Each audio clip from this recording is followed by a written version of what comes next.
Perkenalkan,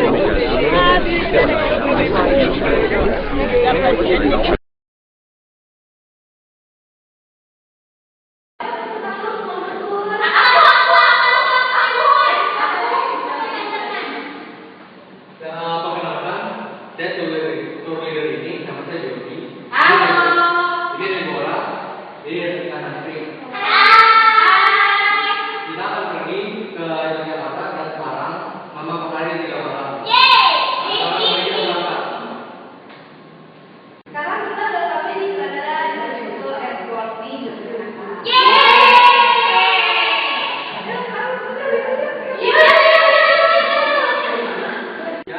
Semuanya sudah sampai di bus. Ada yang tinggal tidak? Tidak. Gimana makan siangnya enak atau tidak? Enak. Nah, dari makan siang ini kita akan berkunjung kepada Tugu Jogja. Lalu kita juga akan pergi ke Bakpia Patok, lalu Pantai Parangtritis, dan malamnya kita akan menonton pertunjukan wayang. Setelah menonton pertunjukan wayang, kita akan makan malam dan kembali ke hotel.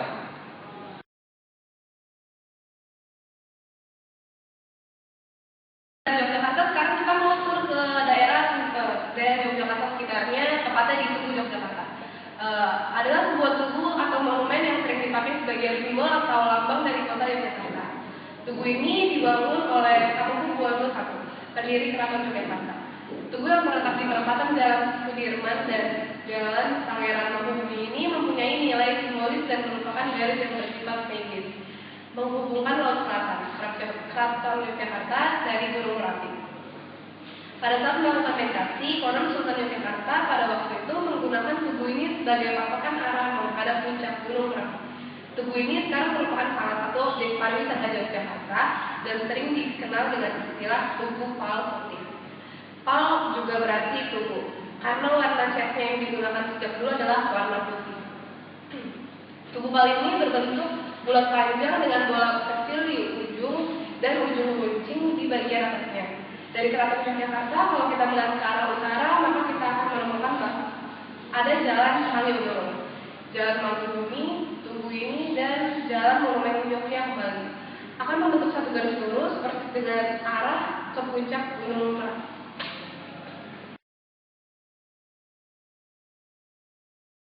Ya, gimana kalian sekarang?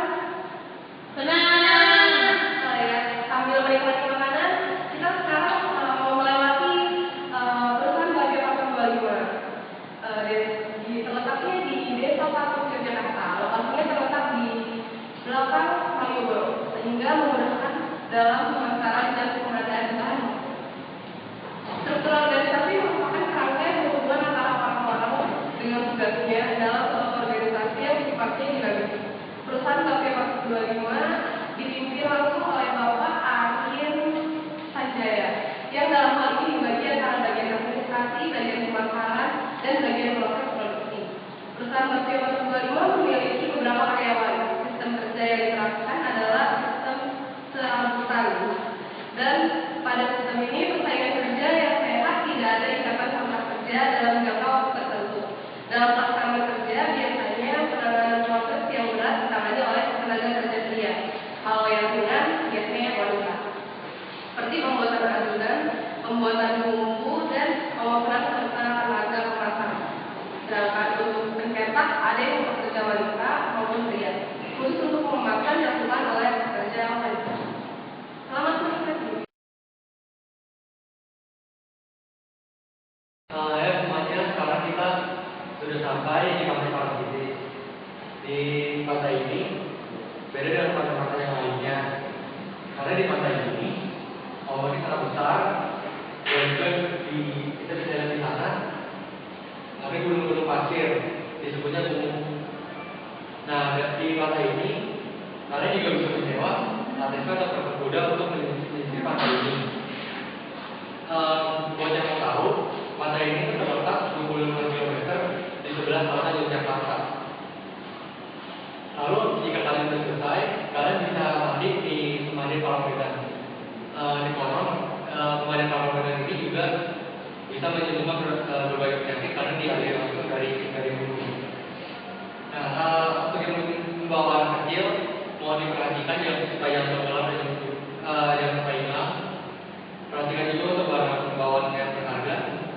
Ya. Sekian, terima kasih. Bentar lagi kita kan akan pertunjukan wayang kulit. Tapi sebelumnya saya mau jelaskan terlebih dahulu. Wayang kulit makakarya seni pertunjukan Jawa. Malam di Yogyakarta akan merasa hidup jika Anda mendapatkannya dengan melihat wayang kulit. Irama gamelan yang rancak berpadu dengan suara merdu suara sinden akan membiarkan Anda jatuh kampung. Cerita yang dibawakan adalah akan membawakan Anda selalu seolah itu masuk menjadi salah satu tokoh dalam kisah yang dibawakan. Anda pun dengan segera akan menyadari betapa agungnya budaya Jawa di masa lalu. Wayang kulit adalah seni pertunjukan yang telah berusia lebih dari setengah milenium. Kemunculannya memiliki cerita tersendiri terkait dengan motif Islam Jawa. Satu anggota Wonogromo menciptakannya dengan mengadopsi wayang beber yang berkembang pada masa kejayaan Hindu Buddha. Adopsi ini dilakukan karena wayang terlanjur lekat dengan orang Jawa sehingga menjadi media yang tepat untuk dakwah menyebarkan Islam, sementara agama Islam melarang untuk seni rupa. Alhasil diciptakan wayang kulit di mana orang hanya bisa melihat wayang. Gelaran wayang menghadirkan kisah atau lakon yang berbeda. Ragam lakon terbagi menjadi 4, yaitu lakon pakem, lakon sarangan, lakon gubahan, dan lakon karangan. Lakon pakem memiliki cerita yang seluruhnya bersumber pada perpustakaan. Sedangkan pada lakon sarangan hanya garis besar saja yang bersumber pada wayang. Lakon gubahan tidak bersumber pada cerita pewayangan, tetapi memakai tempat-tempat yang sesuai pada perpustakaan wayang. Sedangkan lakon karangan sepenuhnya bersifat lengkap.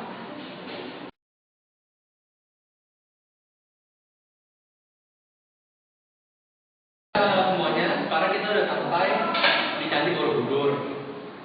Kalau kita bisa lihat dari patung itu, kita pasti tahu kalau Candi Borobudur itu adalah candi Buddha. Candi ini terletak di Magelang, Jawa Tengah, yaitu sekitar 40 km barat daya dari Yogyakarta. Terus candi ini semuanya tidak diketahui berdirinya gimana, tetapi candi ini ditemukan oleh Raffles dari Inggris pas zaman penjajahan. Candi ini digunakan oleh kaum Buddha untuk berziarah. Caranya adalah dengan dari sisi timur mereka menaiki tangga satu persatu. Ada tiga step dari Candi Borobudur ini. Yang pertama adalah Kamadatu. Kamadatu adalah Nara Hawaraksu. Itu adalah yang pertama. Lalu satu tingkat di atasnya adalah Rupa Datu, yaitu Nara Berwujud. Lalu yang terakhir adalah Arupa Datu, yaitu Nara Tidak Berwujud.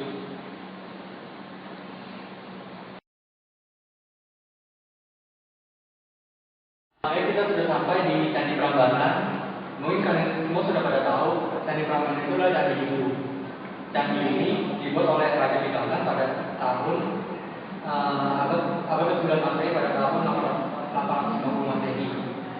Nah, candi ini dibuat untuk tujuan memuliakan Dewa Trimurti, dewa yang berasal dari agama Hindu, yaitu Siwa sebagai dewa pemusnah, Wisnu sebagai dewa pelindung, dan Brahma sebagai dewa pencipta. Pada candi ini jelas sekali bahwa yang dewa Siwa lebih diutamakan, dikarenakan pada candi yang paling besar yang terletak di tengah terdapat saja dewa Siwa. Nah, untuk kalian yang ingin tahu tentang keberadaan candi ini, tempatnya itu ada di Kabupaten Sleman, Prambanan, dan juga Kabupaten Klaten, Prambanan.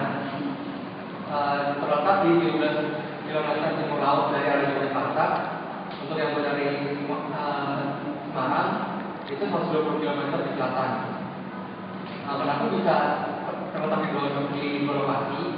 Karena pintu masuk yang dikenal ini terletak di Sleman, sedangkan candi tersebut terletak di Kabupaten Klaten. Kita udah sampai di Jalan Malioboro. Jalan Malioboro adalah nama satu kawasan jalan dari tiga jalan di kota Yogyakarta yang membentang dari Yogyakarta hingga ke perempatan Fatmawati Yogyakarta. Secara keseluruhan terdiri dari Jalan Pangeran Mangkubumi, Jalan Malioboro, dan Jalan Jenderal Ahmad Yani. Jalan ini merupakan poros dari Kemajuan Keraton Yogyakarta. Terdapat beberapa objek bersejarah di kawasan tiga jalan ini, antara lain di Yogyakarta, Stasiun Tugu, Gedung Agung, Pasar Beringharjo, Benteng Brandenburg, dan Monumen Serangan Umum 1 Maret. Jalan Malioboro sangat terkenal dengan para pedagang kaki lima yang menjajakan kerajinan khas Yogyakarta dan warung-warung nyatehan di malam hari yang menjual makanan gudeg khas Yogyakarta, serta terkenal sebagai tempat berkumpulnya para seniman yang sering mengekspresikan kemampuan mereka seperti bermain musik, melukis, happening art, pantomim, dan lain-lain pada jalan ini. Kita bisa lihat Jalan Malioboro. Selamat pagi, hari ini hari ketiga kita dan kita akan melanjutkan perjalanan kita ke Semarang. Kalian sudah bisa check-in? Ayo. Oke, sekarang sudah sampai di Bandara Ahmad Yani. Hari ini kita mau tur ke Sarpong sama Lawang Sewu. Udah siap semua? Iya.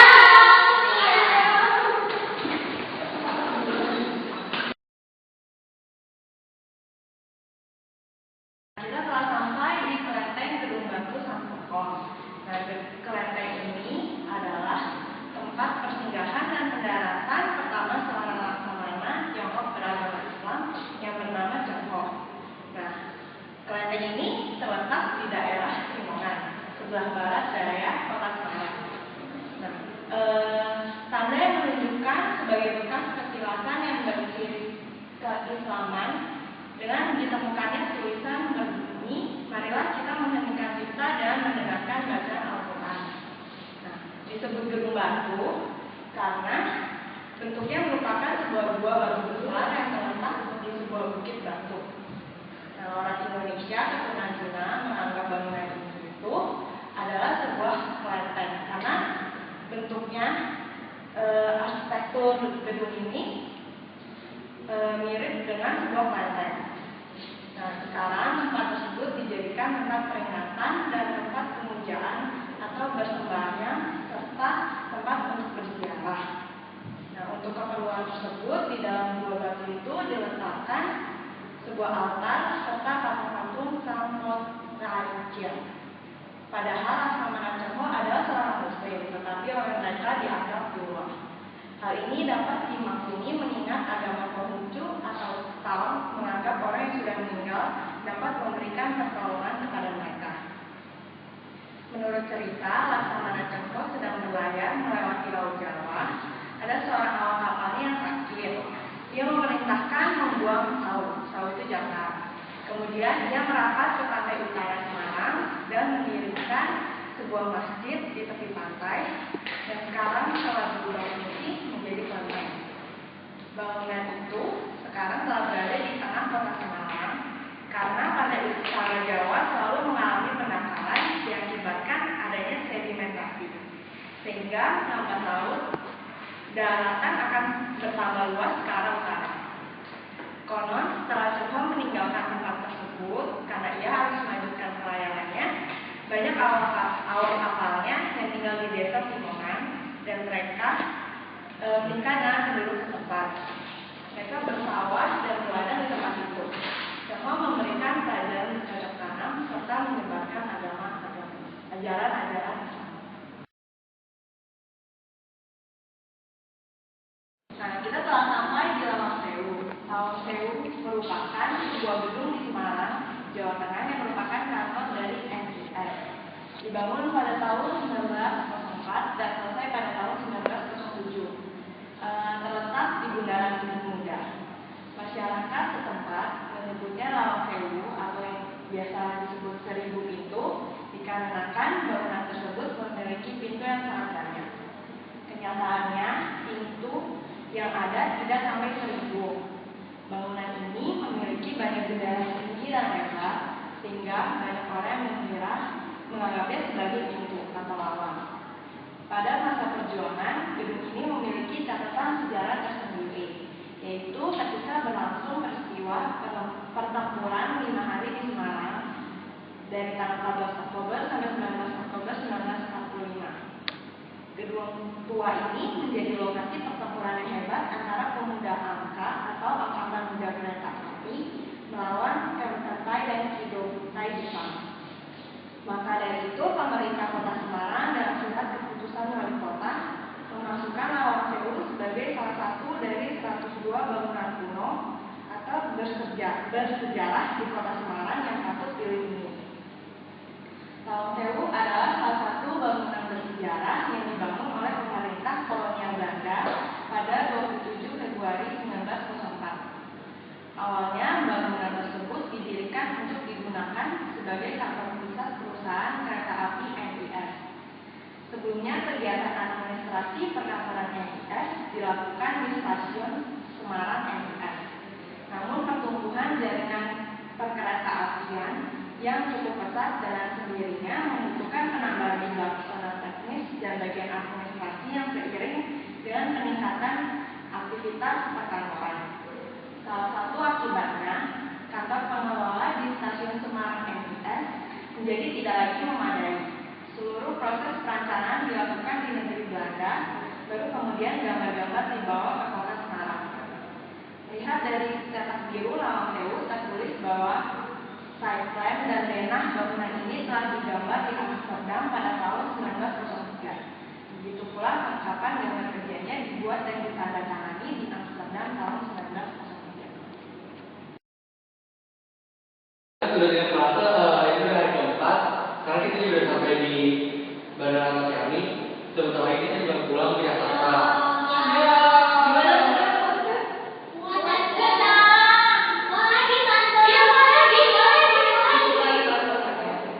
Ya, kami dari Small Bertur mengucapkan mohon maaf jika ada kesalahan dan terima kasih telah memilih kami. Semoga kita bisa berjumpa di lain waktu. Terima kasih.